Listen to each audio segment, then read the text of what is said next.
Assalamu alaikum, assalamu alaikum. Assalamu alaikum, assalamu alaikum. Maman la conseillère, née. Maman nationale, née. Maman Africa, née. Maman la voix des sans voix. Toujours moi, encore moi. Assalamu alaikum. Mes Maliens, je n'ai pas de Kata Kai, Fokida, Nimbede Mali. Aïe, Malte Clanco, Alana Cranson. Anga mabo ye do ke male to mama male tekla anjugo be kla ka singere o kla ka dabla me male ntena muso bela jiran fo munu be male kono ani munu be male koka aka folibia ka african dem bela jiran fo munu be afrique ana munu rebe afrique wa keren yala munu ye silike bi nga foli bele bolu ye oh seli o do parka mai o do hera mai nisonja do karama don wa ka saga yɛrɛ fana sogo ɲimi o don fana don donc ka maliyɛn cɛ n'a muso bɛɛ lajɛlen fo farafina kɔnɔ fɛn fɛn de ye seli kɛ bi dugu dugu ye seli kɛ bi ko seliba n ka foli b'a bɛɛ ye ala ka san caman yira n na san min tɛ ɲinɛ an ka jɛ ko seli ɲɔgɔn fɛ sini kɛnɛya la ka haminako nɔgɔya ka Mali kolosuma ka Mali basiki ka Maliyɛn don da kelen fɛ k'u bɔ da kelen fɛ ka Maliyɛn kafa ɲɔgɔn kan ala ka an to kolo la ala ka Mali jahadi kelen bɛ Mali nord la ala ka kɛlɛ ban pewu jugu minnu b'an senkɔrɔ ala k'u malo an ye k'u dɛsɛ Mali tilanin na ayiwa Bamako yan nɔ famaw ala ka famaw fana kanbɛ fama ani fanta ala k'o kanbɛ futinɛ bɛ Mali kɔnɔ ala ka futinɛ ala k'a faga ala ka hinɛ taabɔ la ala ka yafa k'u ma ala k'u dayɔrɔ suma an yɛrɛ ka an ɲɛ ka an ta don kɔnɔ ka famaw u ka hinɛ fantanw na fantanw ka hakɛ famaw ka u mago to ka fantanw ka hakɛ to a place la bɛɛ n'i ka hakɛ don o kuma ka fantanw ka hakɛ d'u ma seli kɔni ala y'a ɲuman yira n'a sini kɛnɛya la ala k'a tɛmɛ sini kɛnɛya la ka san wɛrɛ fana t'an yira n'a sini kɛnɛya la an ka jɛ k'o fana seli sini kɛnɛya la o k'an sɔrɔ fana yɛrɛ Mali kɛlɛ bɛɛ banna Maliyɛnw bɛnna u donna da kelen fɛ u bɔra da kelen fɛ kɛlɛ banna pewu san wɛrɛ selicinin seliba k'a sɔrɔ Mali kɛlɛ banna pewu an foli dɔ don sɛmɛsɛmɛ foli don ka Maliyɛn bɛɛ lajɛlen fo jamana fɛn fɛn seli kɛ bi fana n ka foli bɔ jamana kɔnɔdenw bɛɛ lajɛlen ala ka Afrique basigi ala ka Afrique basigi Africains do k'u bolo di ɲɔgɔn ma sa an ka dun da kelen fɛ ka bɔ da kelen fɛ ka Afrique jɔ ko Afrique tɛ fantan jamana ye Afrique tɛ fantan continent ye continent fantan tɛ Afrique ye dɛ a bɛɛ bɛ Afrique de kɔnɔ yan n'i y'a mɛn ko sanu Afrique, pétrole Afrique, diamant Afrique, uranium Afrique, gazi Afrique, o n'a ɲɔgɔnna caman wɛrɛ n da ye mun fɔ n da ma se ka mun fɔ nin bɛɛ de bɛ Afrique. Ne ko nin bɛɛ bɛ se ka kɛ jamana mun kɔnɔ ko ka tila ka kɛ continent fantan continent ye wa ayi n ko Afrique de bɛ ka Europe nori la ala ni Afrique tɛ France ale bɛ bɔ carte kan non France bɛ jɔyɔrɔ la bi a k'a fɔ Afrique ma jɔnni kunnandi sa sababu ɲuman Afrique de France ka sababu ɲuman in bi dɛ France bɛ jɔyɔrɔ la bi c'est grâce à nous Africains c'est grâce à l'Afrique o kuma na Africains an t'a dɔn k'a fɔ ko an tɛ fantan continent ye koyi n'an wulila ka an cɛsiri ka an bolo di ɲɔgɔn ma ka kɛ ɲɔgɔn fɛ ka don da kelen fɛ ka bɔ da kelen fɛ ka kumakan kelen fɔ n'o ye farafina ka jɔ n'o ye farafinadenw ka hɛrɛ sɔrɔ farafina masakɛw par ma voix la voix des sans voix k'a fɔ farafina masakɛw ye k'u k'a lajɛ sa ko dɔ kɛla k'u k'a lajɛ ko dɔ kɛla toro c'est toro farafindenw bɛ sɛgɛnni u ɲaninen u bɛ ka sa kɔngɔ fɛ u bɛ ka sa minɔgɔ fɛ u bɛ ka sa banajugu fɛ u bala ka sa kɔgɔjuw la u bala ka maltraité jamana wɛrɛw kan u danbe bɛ ka bafoué la jamana wɛrɛw kan u bolo k'u kɛ n t'a sirɔ mɔgɔw ye jamana wɛrɛw kan mun kelen kosɔn fɛn bɛɛ dun bɛ farafinna yan mun kelen kosɔn parce que ɲɛmɔgɔw ma hinɛ jamana kɔnɔdenw na parce que ɲɛmɔgɔw ko olu kelen dɔrɔn maa wɛrɛ kana Afrique nafa bɔ n'olu yɛrɛ kelen dɔrɔn tɛ Afrique masakɛw a ta lajɛ Europe ko k'u ka da tugu an ɲɛ bolo min bɛ ka aw sɔn dumuni na aw ko k'a bɛ da tugu o bolo ɲɛ c'est parce que quelque part a bɛ k'a sɔrɔ fan wɛrɛ de fɛ o sinon n'aw ko k'a bɛ da tugu anw ɲɛ aw dun ka dala dumuni bɛ bɔ anw de fɛ yan Europe ka hɛrɛ sɔrɔ Afrique de don Europe ka dumuni sɔrɔ Afrique de don Europe ka fɛrɛbɔ sɔrɔ Afrique de don mais n'a fɔra k'olu b'a fɔ k'u bɛ da tugu anw ɲɛ ka da tugu africain ɲɛ Europe ka da tugu africain ɲɛ c'est parce que quelque part ni dutigi n'i ko i ka mɔgɔ t'i ka dudenw na e mana wari mun sɔrɔ e bɛ taa don gulɔ la k'a min i ni kɛnɛma mɔgɔ de b'a gulɔ min i ka sara a tɛna so i ka sɔrɔ a tɛna i ka so o de don dutigi min ka sɔrɔ tɛna a ka so kungo de b'o dudenw fa kɛ mais e b'i ka sɔrɔ de ta ka taa n'a ye kɛnɛma e ni kɛnɛma mɔgɔ de b'i ka sɔrɔ kan k'a dun n ko farafina masakɛw kɛra sebe de awɔ farafina masakɛw olu kɛra sebe de ye u suma t'u farafindenw sɔrɔ dɛ mais u suma bɛ taa yɔrɔjan mɔgɔw de sɔrɔ n'o ye Europe ni Amérique ni Chine ni je ne sais pas où a t'a lajɛ a ka hinɛ farafindenw na sa farafina masakɛw a k'a dɔn k'a fɔ an sigilen bɛ pétrole da la an sigilen bɛ pétrole dingɛ da la mais an ka garibu palan de b'an bolo an sigilen don sanu dingɛ da la mais an ka garibu palan de b'an bolo an sigilen don jama dingɛ da la mais garibu palan de b'an bolo an sigilen don uranium dingɛ de da la mais garibu palan de b'an bolo an bɛ ka taa maa deli ko dala garibu maa mun ale yɛrɛ ka sɔrɔ bɛɛ bɛ ka bɔ anw de ka so ne ma se k'o de faamuya o ni n ye miiri togo o togo n kunkolo tɛ ka se k'a faamuya ne mana miiri togo o togo ko faransi filɛ an bɛɛ bɛ girin faransi mun nɔfɛ an ka masakɛw mana bana u bɛ t'u yɛrɛ furakɛ faransi de an ka masakɛw n'u bɛ fɛ ka mobili kura san u bɛ taga faransi de an ka masakɛw n'u bɛ fɛ ka taga u yɛrɛ mɛn vakansi la u bɛ taa faransi de mais an ka masakɛw ma u sigi ka réfléchir comme ne maman la conseillère ne maman nationale ne maman la voix des sans voix ne ye n sigi ka réfléchir cogo min na k'a fɔ n ka masakɛw ye an bɛ boli ka taga faransi foyi tɛ bɔ faransi dugukolo foyi tɛ bɔ a kɔnɔ mun de ye faransi jɔ baara mun de ye faransi jɔ n'u ye loi mun voté u b'a loi bato mun ne ye Faransi jɔ keleya fɛngɛ m'a fɔ cogo di gestion kelen ka ɲɛ nafolo tɛ yuruguyurugu tɛ kɛ Faransi baara ani kilennenya ani keleya o de ye Faransi jɔ mais Faransi u y'a wariw bɔ min u y'a jɔ u y'a minɛnw bɔ min a bɛɛ bɔra anw de fɛ yan farafinna yan oui a bɛɛ bɔra anw de fɛ yan farafinna yan ka farafinna masakɛw wele k'a f'u ɲɛna aw bɛ boli ka taga Faransi k'aw bɛ taa aw yɛrɛ furakɛ parce que olu kɛlen ka dɔgɔtɔrɔso ɲɛnamaw jɔ yen mais a wari t'u bolo a bɛɛ bɔra Afrique de n'i y'a mɛn gazi Faransi Afrique de don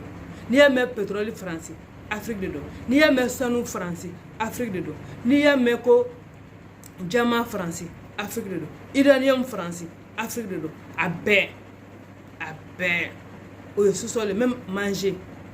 an ka mangoro de bɛ cɛ ka taa yen an ka dumuni de bɛ cɛ ka fo bɛ lɛn kɛ ko bio ko ni mun tɛ bio ye dɔrɔn k'olu t'o fɛ alors que olu de dun bɛ a produit chimique dilan k'a bila ka na dɔn anw ma yan nɔ donc u bɛ fɛn kolon de dilan ka na dɔn anw ma an m'o kɛ an ka sɛnɛfɛnw na an de b'o dun olu t'o fɛ ni bio tɛ fɛn min ye dɔrɔn ko tɛ don olu ka dugukolo kan masakɛw a t'a lajɛ sa dɔ kɛla dɛ farafinna masakɛw a t'aw kunkolo la travailler komi ne n ta travailler cogo min na wa ne ye n ta travailler k'a ye k'a fɔ farafinna gɛlɛya tɛ fosi ye baarakɛbaliya dunkojuguya point final farafinna tɛ fɛ ka développer wa ayi mais ɲɛmɔgɔ de tɛ fɛ farafinna ka développer o de don ni dutigi kɛ n'i taara bolo don sigiɲɔgɔn jugu bolo fo bɛ ka du tɛ jɔ wa a bɛ ten nɔ de dutigi ne e taara i bolo don sigiɲɔgɔn jugu bolo e ka du tɛ jɔ wa dutigi min fana hakili la ala na kira ko karisa de y'ale nin ye ka sɔrɔ karisa de y'a jugu fɔlɔ ye ka du bɛ jɔ wa o de kama bamananw ko ten ni e jugu kɛra i ɲɛnabɔba ye i ma tila ban fɔlɔ dɛ ni e jugu de kɛra e ɲɛnabɔba ye e ma tila ban fɔlɔ donc farafinna masakɛw k'a dɔn mama la concert mama la voix des sans voix ale y'a kunkolo la munumunu ka taa mun ye k'a ye bi ko farafinna an tɛ fantan continent ye dɛ ayi an tɛ fantan continent ye dɛ parce que a bɛɛ bɛ anw de fɛ yan ala y'an sɔn ko ye ala ye farafinna sɔn de mɔgɔ minnu hakili la ko ala y'an jɛ ala m'an jɛ dɛ parce que a kɛlen don ko an sɔn pétrole b'an bolo gazi b'an bolo uranium b'an bolo sanu bɛ yan jama bɛ yan mun tora bilen ka tila ka kɛnɛ fɛrɛlen da an ma sɛnɛ min ka d'an ye k'an k'o kɛ mun de tora bilen ka baara kɛ kilennenya kan ka baara kɛ keleya kan ka baara kɛ ka jamana jɔ o dɔrɔn de t'o la mais anw bannen don baara ma an ko fana an ka nafolo ko mɔgɔ kelen k'i sigi ni nafolo ye jusqu'à des milliards et des milliards mun yɛrɛ ye n tɔɔrɔ tuguni ka fara o bɛɛ kan farafinna ka di dɛ farafinna ka di masakɛw ko mais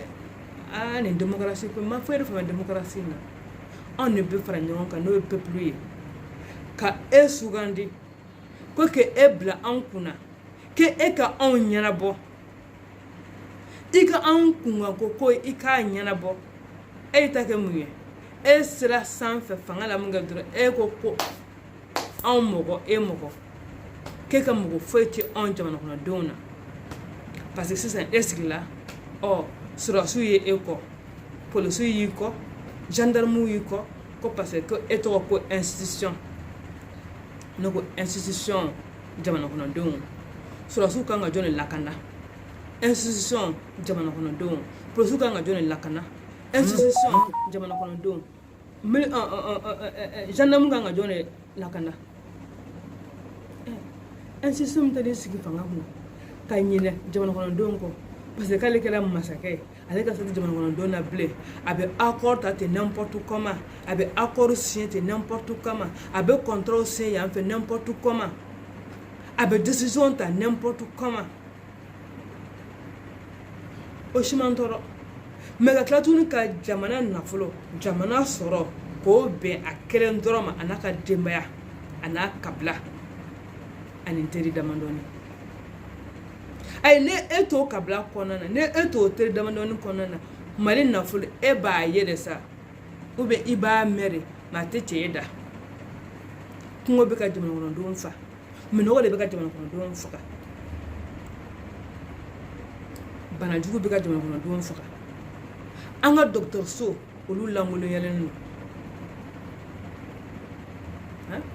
office de Niger filɛ nin foyi tɛ yen tracteur tɛ yen sɛnɛ bɛ kɛ cogo jumɛn n'i ye i bɛ sɛnɛ kɛ ka jamana kɔnɔdenw wasa u ka dun ka fa sɔrɔ fo ka taa tɔ feere kɛnɛma o k'a sɔrɔ e yɛrɛ kelen don fɛ k'i ka sɛnɛ i y'a moderniser oui parce que an ka sari ninnu tɛ se ka sɛnɛ kɛ kasa k'i b'i yɛrɛ fa ka mɔgɔ yɛrɛ fa ayi fo minɛn mansinbabaw de bɛ na mansinbaw de bɛ na k'u bila kɛnɛ fɛrɛlenbaw kan ka sɛnɛ kɛ ka jamana kɔnɔdenw kɔnɔ fa ka taa tɔ feere kɛnɛma mais ni an ka sɛnɛ ma moderniser an tɛ se ka an yɛrɛ fa kuma tɛ ka taa tɔ feere kɛnɛma ko fleuve Niger ko fleuve Sénégal nka nin fleuve fila bɛ ban anw fɛ yan nɔ mais courant tɛ sɔrɔ la anw fɛ yan courant tɛ anw fɛ yan baraji mana dilan o bɛ kalifa dɔ de la ko fɔ an ka taa sanni kɛ a b'an ka dugukolo kan mais k'an ta tɛ masa tile bi ka anw frappé tile bi ka an frappé mais an ko ko ala kɔni ala bana maliyɛn na ko mais tile bɛ maliyɛn kan mais maliyɛn t'a dɔn k'a fɔ ko ala y'anw sɔn de anw sɔn de don ala fɛ mais an ka ɲɛmɔgɔ de b'a dɔn k'an sɔnnen bɛ ala fɛ ne ye n kunkolo lamunumunu to n'an ka ɲɛmɔgɔ tun b'u kunkolo lamunumunu ten nɔ tile de tun bɛ kɛ yelen k'a di maliyɛnw ma an tun bɛ bɔ dibi la de tile tun bɛ dilan de ka tile kɛ yelen k'a di maliyɛnw ma mais ayi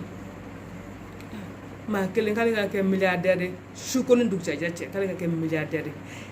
fa tiɲɛ tɛ ba tiɲɛ tɛ mɔmuso tiɲɛ tɛ mɔkɛ tiɲɛ tɛ maa m'a d'i ma e y'a ta min tile fila ni minisiriya e kɛra miliyardɛri ye e ye jɔyɔrɔba dɔ sɔrɔ sɔrɔsiya kɔnɔna na e kɛra miliyardɛri ye jɔyɔrɔba dɔ dilen ma polisiya kɔnɔna na e kɛra miliyardɛri ye e ye dibiteya sɔrɔ e kɛra miliyardɛri ye e ye juge ɲɛmɔgɔyaba dɔ sɔrɔ dɔrɔn e kɛra miliyardɛri ye wa commerçant homme d'affaires a bɛɛ de bɛ ka yuruguyurugu kɛ bi parce que n'i y'a mɛn ko ministre homme d'affaires kana sɛgɛsɛgɛ dɛ ani homme d'affaires dɔ de bɛ ka kɛra surfacturation n'i ye ministre ye ka surfacturation kɛ ani commerçant dɔ de jamakan don n'i ye ministre ye ka appel d'offre ŋanaminɛ kɛ ani homme d'affaires dɔ jamakan don oui c'est de ça qu'il s'agit parce que ministre kelen t'a kɛ o ayi ministre kelen t'a kɛ dɛ e kɛra ministre ye su ma ko dugumajɛ e kɛra miliyardɛri ye mais e kɛ miliyardɛri ye n bɛna walawala ye u bɛ kɛ cogo min na miliyardɛri ye awɔ maman la conseillère de don n tɛ taa n tɛ mɔgɔ ci n sigilen de don je fais travailler ma tête si ma tête là ma tête ne fait que réfléchir on commence ne kɛra ministre ye je suis là je vais appeler un commerçant peut-être même que c'est même pas un commerçant un jeune frère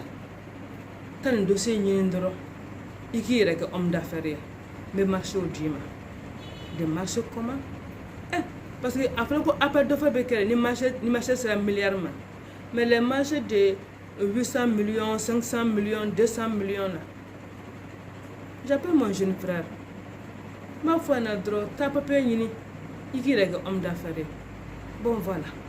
n bɛ sin ka n ka dafu bila dɔrɔn o bɛ sin ka bon de commande kolon dɔ dilan ten nɔ oui parce que ni n ko n ko kolon parce que jɔyɔrɔ sinsin bɛrɛ foyi t'a la o bɛ bon de commande dilan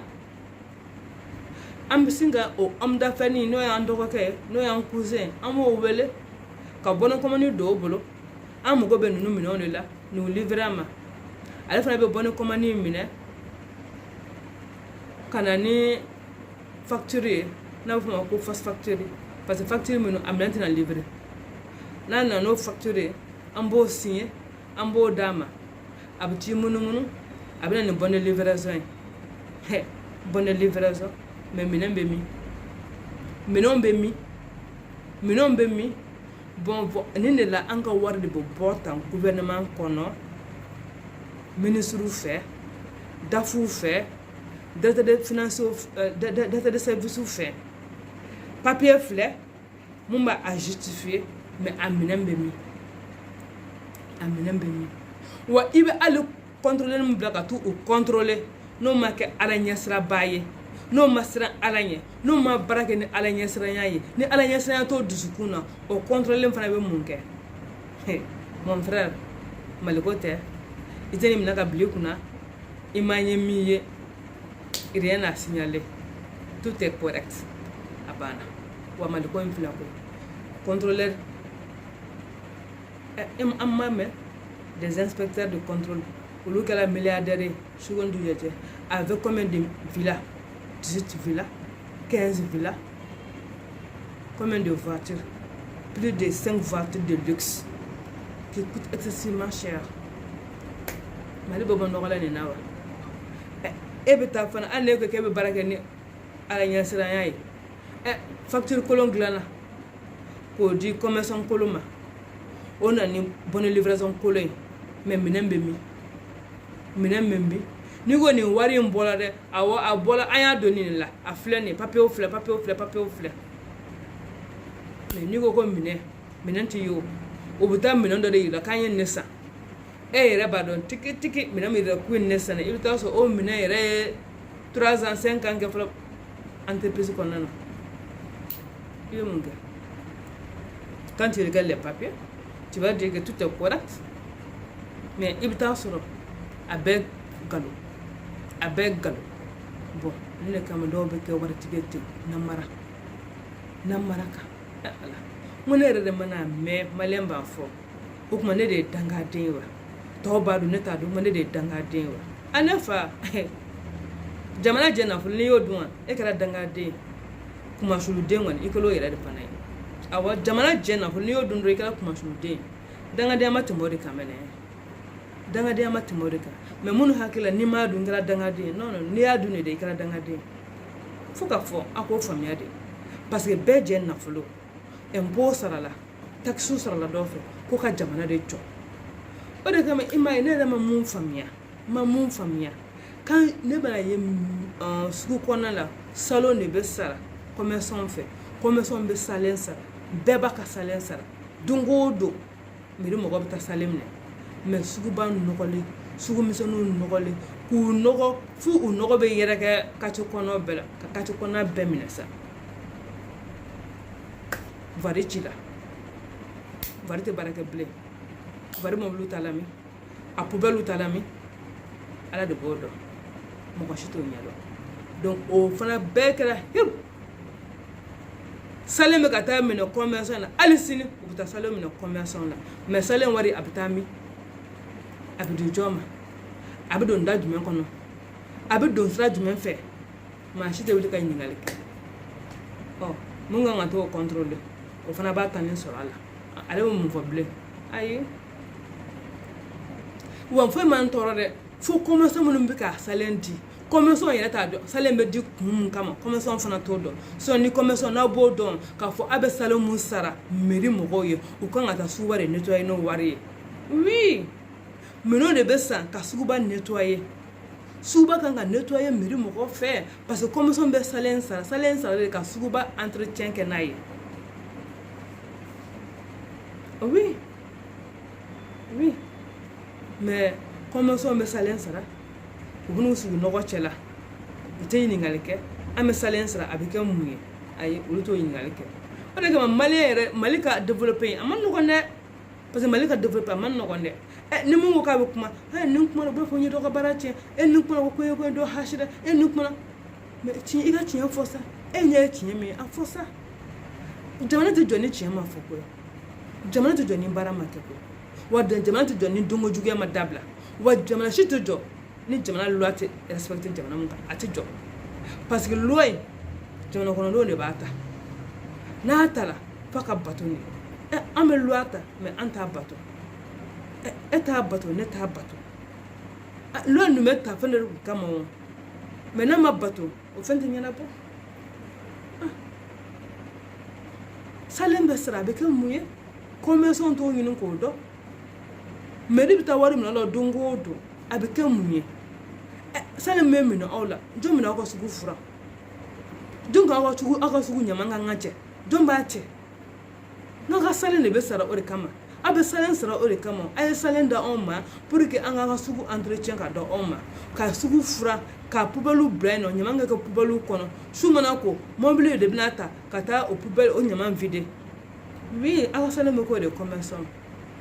mais wari bɛ minɛ aw la a t'a don yɔrɔ ye a t'a ɲininka a bɛ don da min fana fɛ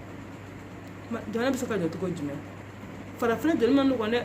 farafinna joli ka gɛlɛn dɛ farafinna joli ka gɛlɛn dɛ parce que ni ɲɛmɔgɔw m'u ka baara dɔn k'a kɛ dugumamɔgɔw ma ɲɛmɔgɔ ka baara fu u ɲɛna a ma nɔgɔn dɛ j'ai comme l'impression que nin situation de bɛ bɛɛ arranger awɔ nin bɛ bɛɛ arranger sanfɛmɔgɔw n'u ka yuruguyurugu dugumamɔgɔw n'u ka yuruguyurugu i m'a ɲɛ min ye bɛɛ bɛ taa ka sira fɛ ayiwa a bɛ kɛ fantanw de la a bɛ kɛ filabagatɔw de la a bɛ kɛ falatɔw de la a bɛ kɛ dɛsɛbagatɔw de la minnu tɛ se ka kuma u tɛ baara sɔrɔ la u tɛ baara la olu tɛ yuruguyurugu yɛrɛ sɔrɔ ka kɛ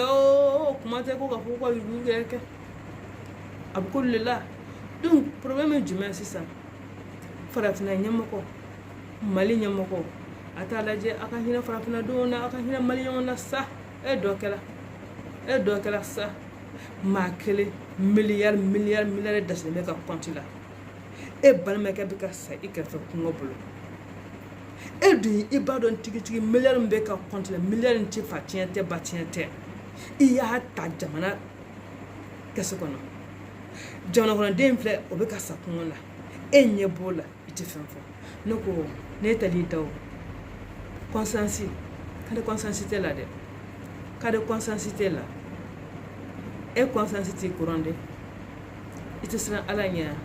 ne ko ni parce que ni mɔgɔ min bɛ siran ala ɲɛ n'i ye ko kolon kɛ quoi n'i taara i da dɔrɔn ala bɛ se ka na o ko kolon ninnu jɔ i ɲɛkɔrɔ de quoi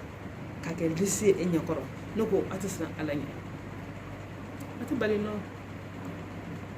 parce que ka maa faga ka jɔyɔrɔ sɔrɔ o bɛ kɛ afiriki de kɔnɔ yan nɔ awɔ ne kɔni m'o ye farajɛ la ka maa faga pour que n bɛ se ka nin jɔyɔrɔ in sɔrɔ o bɛ kɛ afiriki de ka maa fa walasa n bɛ se ka kɛ masakɛ o bɛ kɛ afiriki de ka maa fa pour que n bɛ se ka nin tɔgɔ sɔrɔ o bɛ kɛ farafinna de ka maa kɛ sarakati ye pour que n bɛ se ka nin jɔyɔrɔ in sɔrɔ pour que n bɛ se ka nin dawula in sɔrɔ pour que n bɛ se ka nin tɔgɔ in sɔrɔ o bɛ kɛ farafinna de maa min ye mɔgɔ faga ka jɔyɔrɔ sɔrɔ a dun tɛ jɔyɔrɔ in ɲinina baara kama a tɛ jɔyɔrɔ in ɲinina faso kanu kama a tɛ jɔyɔrɔ in ɲinina parce que n bɛ fɛ sinikɛnɛ ma a ka fɔ n denw ɲɛna i fa ye nin kɛ ou bien i ba ye nin kɛ n'i ye maa ye ka mɔgɔ faga jɔyɔrɔ kama a bɛ k'a kɛ nata de kama a bɛ k'a kɛ nafolo de kama a bɛ k'a kɛ condition min bɛ yen nɔ a bɛ k'a ko de kama sinon baarako tɛ n faso ka di n ye o tɛ n ka jamana ka di n ye o tɛ n ka continent ka di n ye o tɛ donc maa min ye fagali kɛ ka fanga ɲini ka fanga sɔrɔ o tɛna mana ɲuman kama dɛ ayi ale mana ɲuman kama o tuma na ne b'a fɔ maman la conseillère la voix des sans voix k'a fɔ farafinna ɲɛmɔgɔw ye k'a fɔ mali ɲɛmɔgɔw ye ala n'a kira nin bɛɛ bɛ ban don dɔ la nin bɛɛ bɛ ban don dɔ la u ye mun fɔ an ye ko nin bɛɛ bɛ ban don dɔ la ko ni kɔrɔ m'a ban ala bana de b'a ban ni bana m'a ban ko saya b'a ban a bɛɛ bɛ ban don dɔ la i ye mɔgɔ faga ka tɔgɔ ɲini mais a bila i kun na i bɛ sa wa n'i sara fana o tɔgɔ bɛ ban awɔ e ma baara kɛ ka tɔgɔ ɲini fɛn ye mɔgɔ de faga ka tɔgɔ sɔrɔ ni i sara don min na o tɔgɔ banna mais n'i ye baara kɛ n'i ye fɛn ɲuman boloda ka tɔgɔ mun sɔrɔ la n'i sara o bɛ fɔ i den ye k'o fɔ i mɔden ye k'o fɔ i fafu ye bɛɛ bɛ Toma Sankara fɔ bi Toma Sankara ma maa fa ka fanga ɲini dɛ wa o y'a fa ka bɔ fan ka sɔrɔ a bɛ ka mɔgɔw sago de kɛ a bɛ ka baara de kɛ Toma Sankara ma jarabi tile kelen jamana nafolo la o de kama mɔgɔw bɛ k'a tɔgɔ fɔ bi Toma Sankara ale ma jarabi abara jamana nafolo la wa ni Toma Sankara n'a taara dugu o dugu la n'u ye wari d'a ma n'a nana a bɛ taa kɛ jamana palan kɔnɔ parce que a b'a fɔ n'u u y'a dali ma c'est parce que ale ye jamana masakɛ de n'ale tɛ masakɛ ye u t'a d'ale ma ala na kɛra n bɛ n ka jamana fɛ a ma se k'a bɔ da la n bɛ n ka jamana fɛ a ma se k'i disi gosi n'a ye n bɛ n ka jamana fɛ i ka kɛwale de b'o yira i ka baara k'a bolo de ka jamana kɔnɔ o de b'o yira mais kuma muguba tɛ n'i ye maa ye kuma muguba la n'i ye maa ye bofara la fanga nɔfɛ ala na kɛra n ko a ka jamana janya tɛ sa wa baara fana janya tɛ nafolo mugu min dasilen bɛ yen dɛ o dɔrɔn de ko don condition mun bɛ yen dɛ o dɔrɔn de ko don sinon n'o y'a sɔrɔ k'a fɔ ko ni ne kɛra ɲɛmɔgɔ ye ko ne bɛ taa baara de boloda yen ko ni ne kɛra ɲɛmɔgɔ ye ko sara tɛ ne ye dɛ ko parce que ko n'i kɛra ɲɛmɔgɔ ye i ka so i t'a sara i bɛ bila condition la jamana kɔnɔdenw de b'i la loger k'i ka courant jamana kɔnɔdenw de b'a sara i ka fɛngɛ mobile jamana kɔnɔdenw de b'a sara i ka carburant jamana kɔnɔdenw de b'a d'i ma hali i ka téléphone crédit jamana kɔnɔdenw de b'a d'i ma mun kan ka kɛ den ma tugu sara mun sara kan ka kɛ e ye bilen tuguni ni e kɛra masakɛ ye ka ban n'i bɔra masakɛya fana tuguni o kelen de don tuguni donc une fois que e kɛra masakɛ ye dɔrɔn fo ka taa fɔ que e sara sa jamana kɔnɔdenw de bɛ kɛ ta en charge parce que an ka impôt ani an ka taxe de bɛ ka i sara la mais o bɛɛ ta kɔfɛ e bɛ tila tuguni ka taa wariba ta k'a dasi kunna tuguni wa o wariba in bɛɛ talen kɔfɛ e bɛ tila tuguni ka yuruguyurugu de ɲɔgɔn ɲɛ tuguni i yuruguyurugu i b'a la i kɛrɛfɛmɔgɔw b'a la i muso b'a la i denw b'a la i denw terikɛw b'a la i yɛrɛ teriw b'a la kabila b'a la ni maa minnu to o sɛkinin kɔnɔ dɔrɔn ko kɔngɔ k'o faga minɔgɔ k'o faga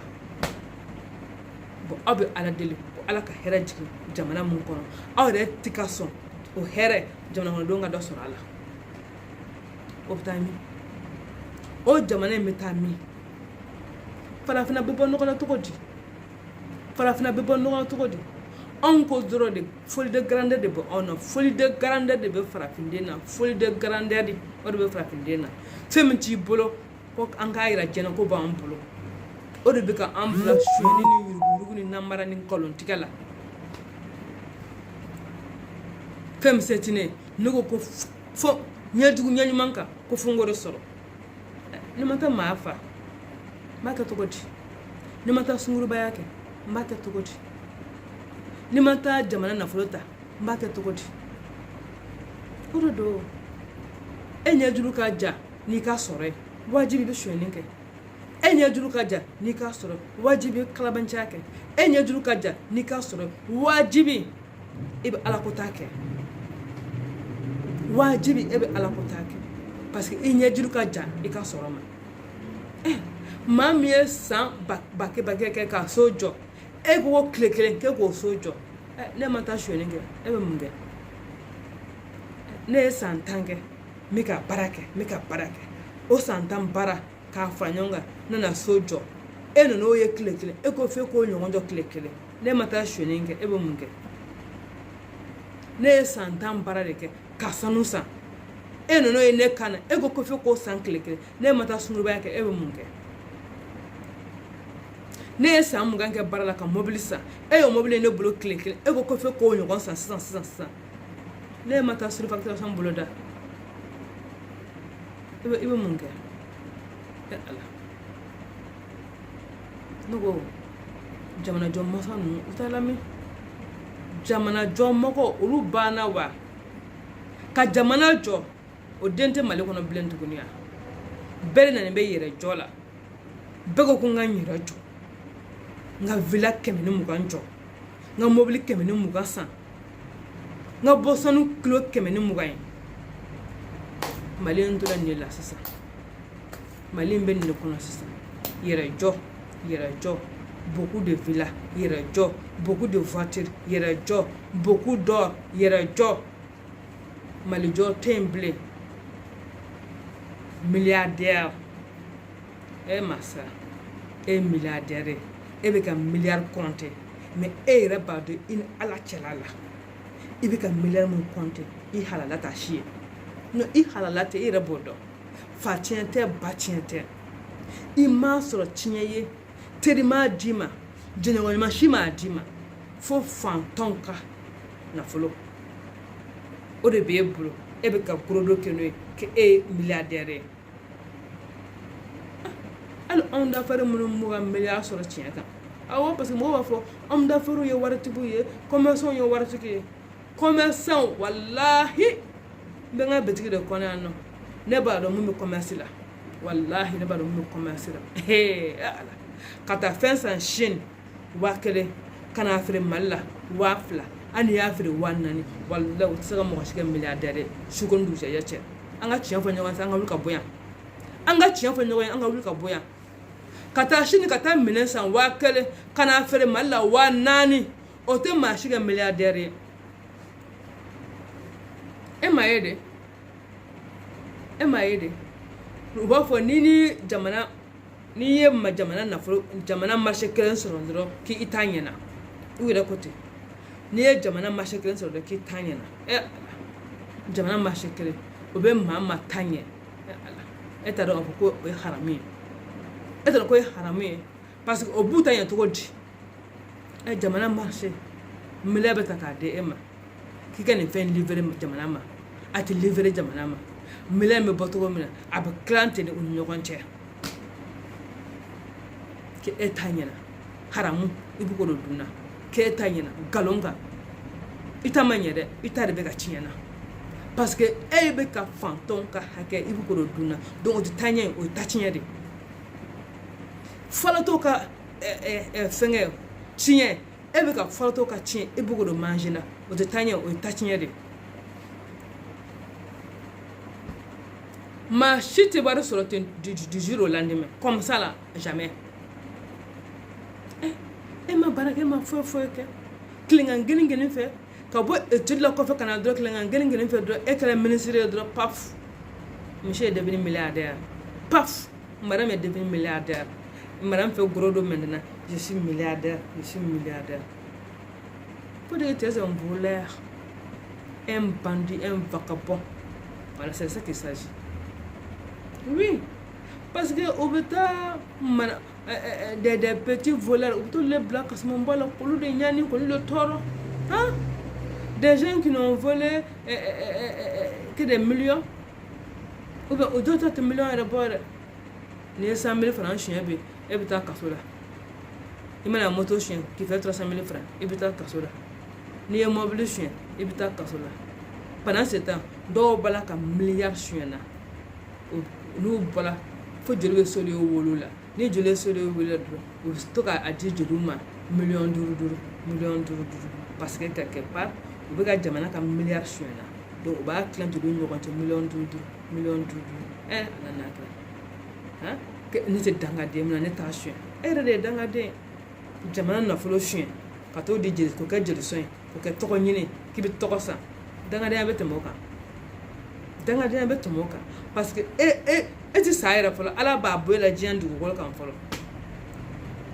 Non, ala ba bo la jiandu ko kan folo. Ibi ka ta to se de yen lahara. Donc vraiment, ni be ko que dans cette vie là quoi. Abli kuna fin ni ale bala ke abli kuna ko retour bala, ça c'est clair et net. Fin ni ale bala abli kuna ko retour bala. Ni ye fanton ka hake ta ka fanton kuma ne ko hake ma wallahi abli kuna ko ala ti fa abada o hake abadu dawda fa abadu dain fe e be kla ka grebu palanta ka ta olu fanton kelon deli ko dala grebu ay nyama.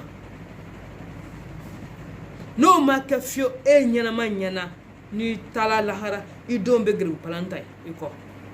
ay o makoroba sa ala mo ala ko e tinyere ko ala ko e tinyere da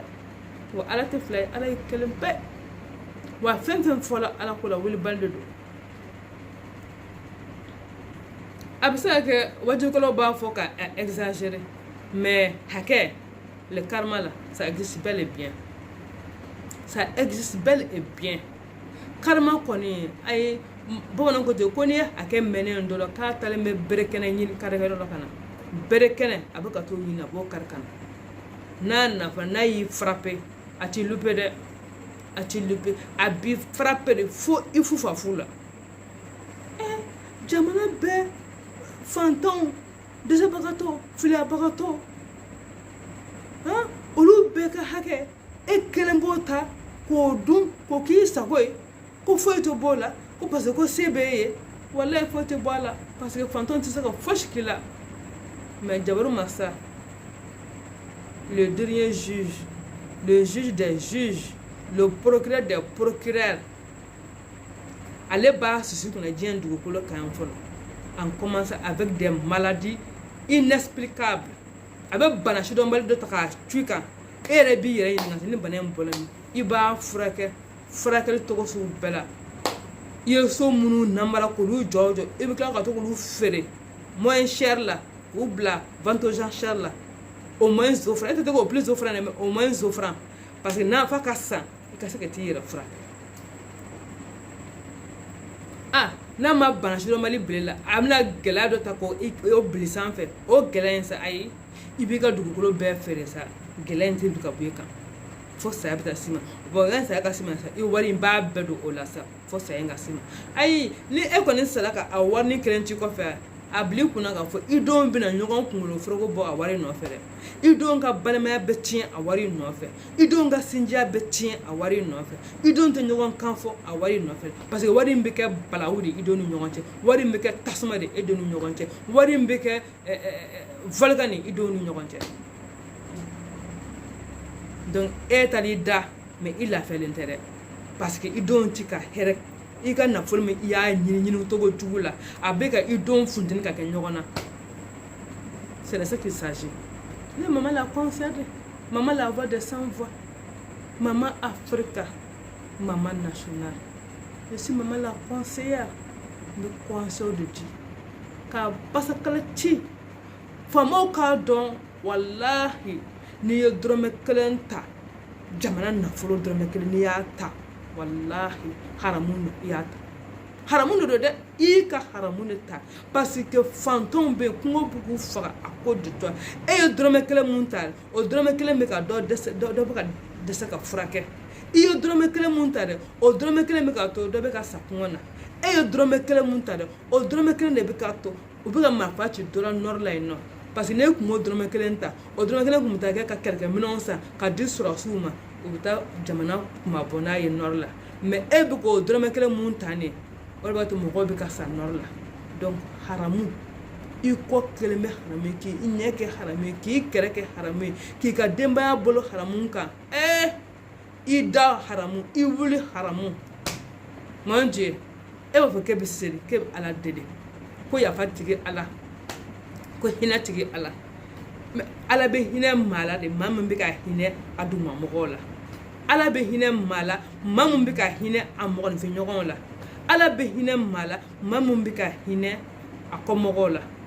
mais e tɛ hinɛ i kɔmɔgɔw la e bɛ k'i kɔmɔgɔw ka hakɛ ta k'a kɛ nuruba ye k'a bɛn i kelen d'a ma e ko ala ka hinɛ e la o de kama n'o mɔgɔ sugu bɛ jamana min kunna ala tɛ se ka hinɛ ala o jamana yɛrɛ la parce que fantɔnw ka hakɛ talen e fɛ ka kulonkɛ k'o la e bɛ hali n'i ye ala wele a t'i jaabi e ka taa n tɛ ala bolo yɛrɛ e bɛ se ka bɔ tɔgɔ di ma haramu kan k'e bɛ ala wele ko ala ka hinɛ la o haramu sanfɛ a mon frère o ye yɛrɛ nɛgɛ ye dɛ bamananw ko ten yɛrɛ nɛgɛ dan ye ka lɛtiri sɛbɛn k'a ci yɛrɛ ma lɛtiri damuru sɛbɛn k'a ci yɛrɛ ma i m'i yɛrɛ nɛgɛ e ye jɔn nɛgɛ i yɛrɛ de nɛgɛ o donc vraiment farafinna masakɛw dɔ kɛla a ye keleya sa a ye keleya ko faransi bɛ ka jɔ ni mun ye an ka pétrole faransi bɛ ka jɔ ni mun ye an ka sanu faransi bɛ ka jɔ ni mun ye an ka uranium faransi bɛ ka jɔ ni mun ye an ka sanu faransi masakɛw u bɛna an ka sanu ta ka t'u ka jamana jɔ n'a ye Europe masakɛw u bɛna an ka pétrole ta ka t'u ka jamana jɔ n'a ye Europe masakɛw u bɛna an ka wariw de ta an ka nafolo de ta ka t'u ka jamana kɔnɔdenw lahinɛ n'a ye an ka sanu de bɛ ta ka taa kɛ ka Europe jamana kɔnɔdenw lahinɛ n'a ye pendant ce temps a bɛna ta anw minnu ka dugukolo jukɔrɔ yan nɔ kɔngɔ bɛ ka anw fa minɔgɔ bɛ ka anw fa banajugu bɛ ka anw fa nin kabako ye dɛ e bɛ ka dumuni di maa ma o tigi de bɛ ka kulɔ ka tɛmɛ e yɛrɛ kan n m'o ye dɛ n m'o ye i b'a fɔ n'an ka dumuni kɔni kɛ mɛ k'i yɛrɛ jɛ dumuni na k'a di i sigiɲɔgɔn ma e sigiɲɔgɔn a n'a ka denbaya olu bɛ ka kulɔ kɔngɔ bɛ kɛ e n'i ka denbaya faga bamananw ɲuman na hali tɛ bɔrɔ falen dɔn mɛ ɲɔ bɛ ka bɔn i kan ka se k'o kɔni dɔn sa i tɛ bɔrɔ falen dɔn mɛ ɲɔ bɛ ka bɔn na e kan ka se k'o kɔni dɔn sabula e bɛ k'a la i ka jukɔrɔ nafolo i bɛ k'a labila i sigiɲɔgɔn ye o bɛ ka taa ka denbaya balo n'a ye o bɛ ka jamana jɔ o bɛ ka du jɔ n'a ye kɔngɔ bɛ e n'i ka denbaya la kɔngɔ bɛ na e n'i ka denbaya faga bɔrɔ fala i kɔnɔ dɔn nka ɲɔ bɛ ka bɔ i t'o fana dɔn farafinna masakɛw a ye sabali sa farafinna masakɛw a ye sabali dɔ kɛla sa dɔ kɛla Europe jɔlen fo k'a ɲɛ Europe bɛ ka jɔ fo k'a ɲɛ a bɛ ka jɔ farafinna de kɔ kan Européens bɛ ka dun ka fa mu sabatiw fɛ yen nɔ f'u bɛ lɛn kɛ f'u bɛ datugu anw ɲɛ u b'an gɛn komi fɔ wulu alors que a ka dunta bɛɛ bɛ bɔ la Afrique farafinna yan de hein c'est l'Afrique qui est en train de nourrir l'Europe tout vient de l'Afrique tout vient de l'Afrique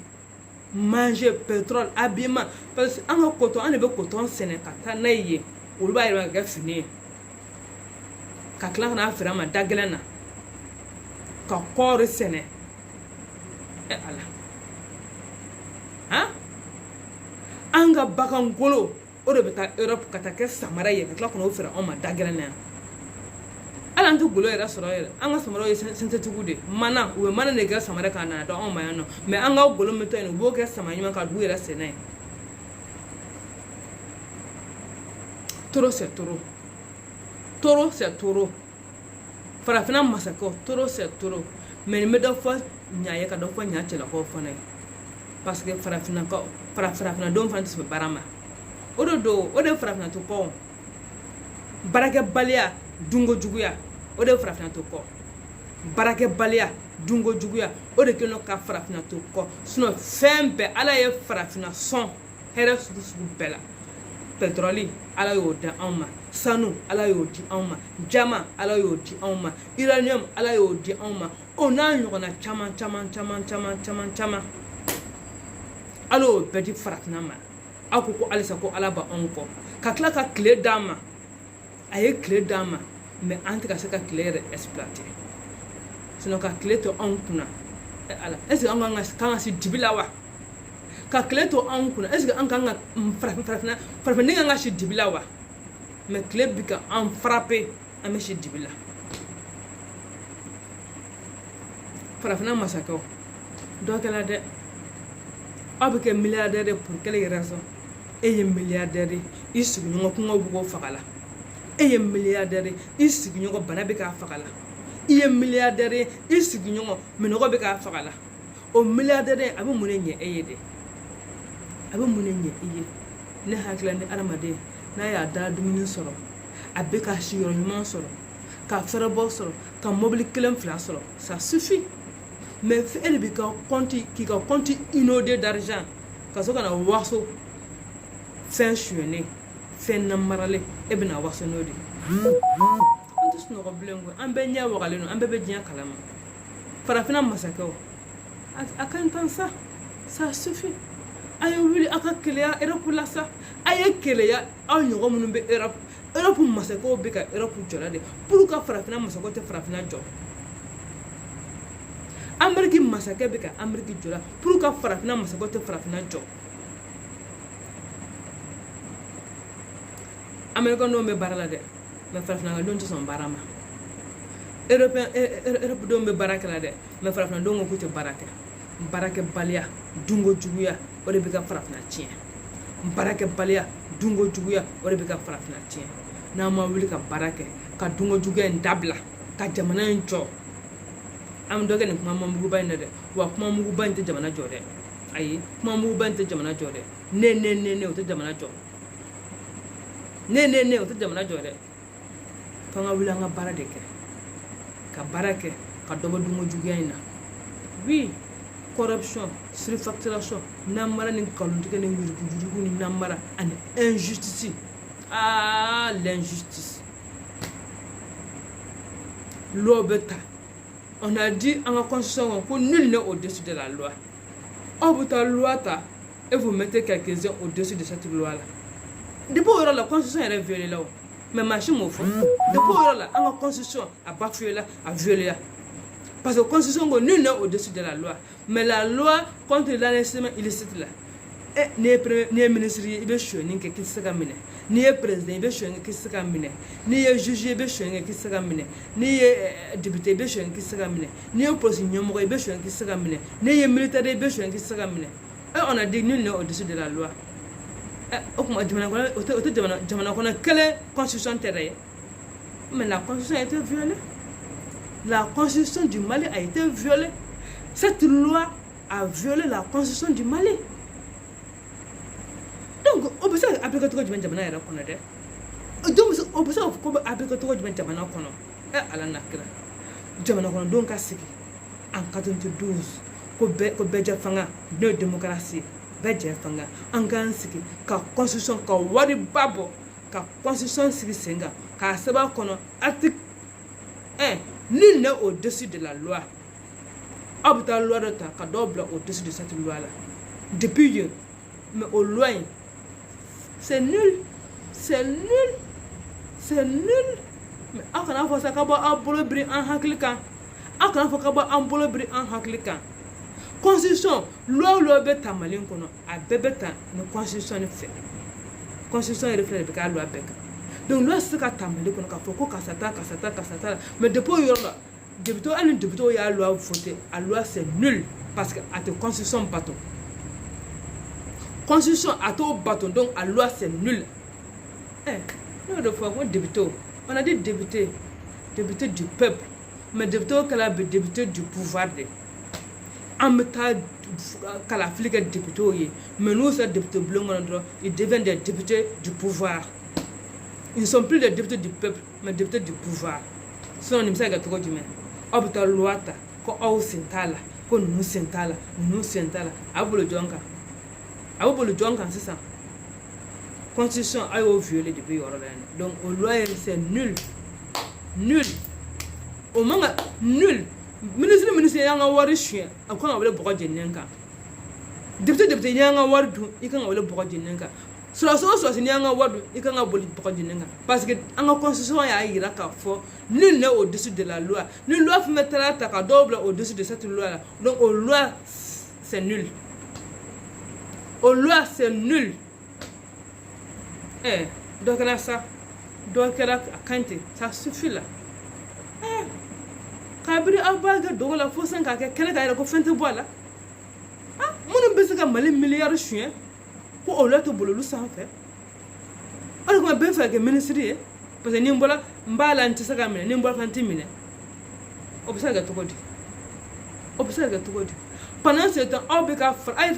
à travers l'État français, la constitution a chongo en kunano. France, loi de bêta a chongo en kunano.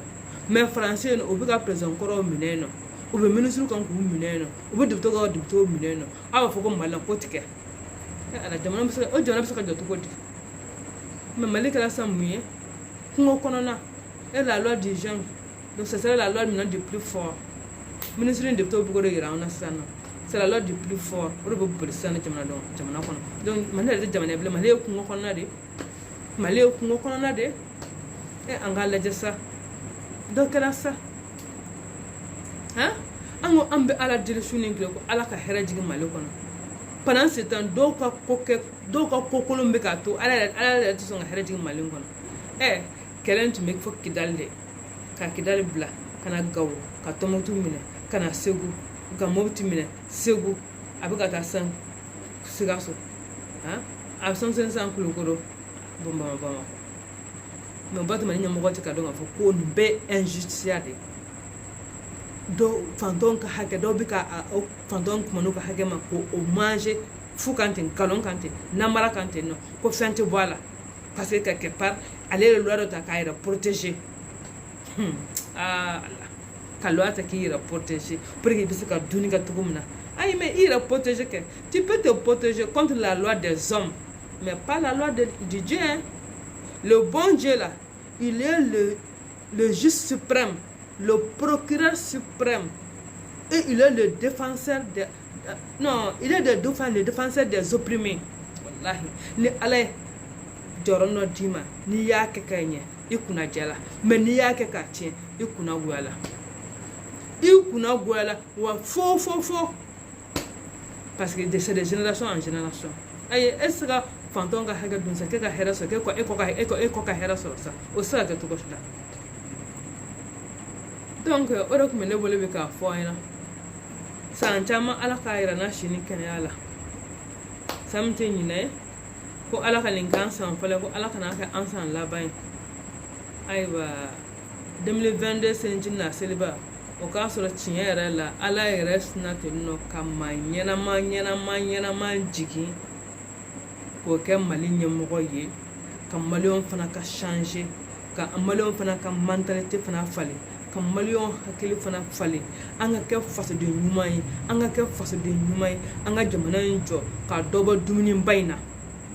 ka jamana in ka jɔ ka dɔ bɔ yuruguyurugu in na ka jamana in jɔ parce que n tɛ ko ka yuruguyurugu dabila mais ka dɔ bɔ a la ka camanba yɛrɛ de bɔ a la surfacturation namara ala de bɛ se ka an bɔ ala ka maa ɲɛnama d'an ma ka an yɛrɛ fana kɛ maa ɲɛnama ye an bɛɛ ka wuli ka jamana in jɔ farafina masakɛw vraiment an bɛɛ ka wuli farafina masakɛw farafinadenw an k'an bolo di ɲɔgɔn ma an ka farafina jɔ ko ala ye fɛn bɛɛ di farafina ma ala ye fɛn bɛɛ de di farafina ma mais baarakɛbala ni dunko juguya maa kelen ka kɛ milliardaire ye 500 milliards 600 milliards nkalon kan namara kan suyɛni kan yuruguyurugu kan o jamana bɛ se ka jɔ cogo jumɛn e kelen 500 milliards mais ni e fila sɔrɔla jamana min kɔnɔ e ni ala cɛ o jamana bɛ jɔ wa e ni ala cɛ o jamana bɛ jɔ maa kelen 500 milliards jamana nafolo e bɛ kelen bɛ k'o ta k'i sigi o kan 500 milliards ni e fila sɔrɔla jamana min kɔnɔ ka taa se 3 ma ka taa se fo 5 ma o jamana bɛ jɔ wa de 92 à aujourd'hui la position dɔw bɛ yen nɔ walahi n'u ka compte bɔra k'a dayɛlɛ sisan nɔ walahi Mali bɛ jɔ en 2 jours politicien de 92 à maintenant position dɔw bɛ yen dɛ olu position dɔw bɛ yen dɛ n'olu ka compte u ka compte bancaire n'a labila sisan Mali bɛ jɔ en 2 jours tellement que u kɛlen bɛ ka Mali nafolo ta ka taa dasi compte kɔnɔ cogo min na ka Mali sigi a sen samara kɔnɔ o bɛ taa munumunu kana sisan ko campagne présidentielle kana 2000 ni 5000 ni 6000 ni 50 ni 20 ni miliyɔn kelen n'anw ma dɔrɔn an bɛ bɔ an bɛ hawuju nɔfɛ tuguni ha an bɛ taa vote to tila k'a sigi an kunna tuguni o de don f'an bɛɛ de ka wuli k'an jɔ farafina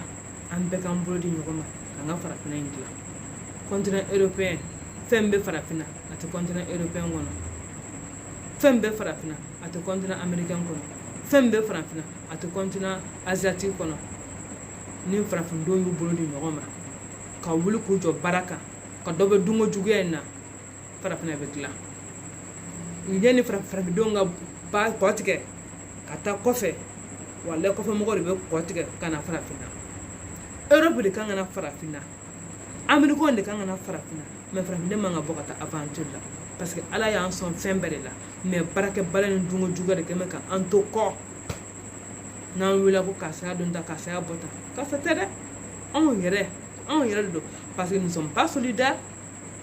bɛn t'an fɛ yan keleya t'an fɛ yan ɲɔgɔn fɛ an tɛ ɲɔgɔn kanuna o t'an fɛ yan nɔ bɛɛ ko ne dunko juguya baarakɛbaliya o de kɛlen don ka an don dingɛ in kɔnɔ so n'an kɛra ɲɔgɔn fɛ sisan nɔ ka ɲɔgɔn sen bila ka ɲɔgɔn bolo minɛ sisan nɔ an bɛ ka fɔ minnu y'an jugu bamanan ko ten ko n'i ye basa donnen koko wala kɛ koko de pɛrɛnna ni koko ma pɛrɛn kɛ basa tɛ se ka don n'an ye ɲɔgɔn minɛ sisan ka kɛ ɲɔgɔn fɛ sisan nɔ mɔgɔ si tɛ se ka don an ni ɲɔgɔn cɛ jamana in bɛ jɔ continent in bɛ jɔ o tuma na maman la conseillère ne maman nationale ne maman Africa ne maman la voix des sans voix ne toujours moi encore moi assalamu alaikum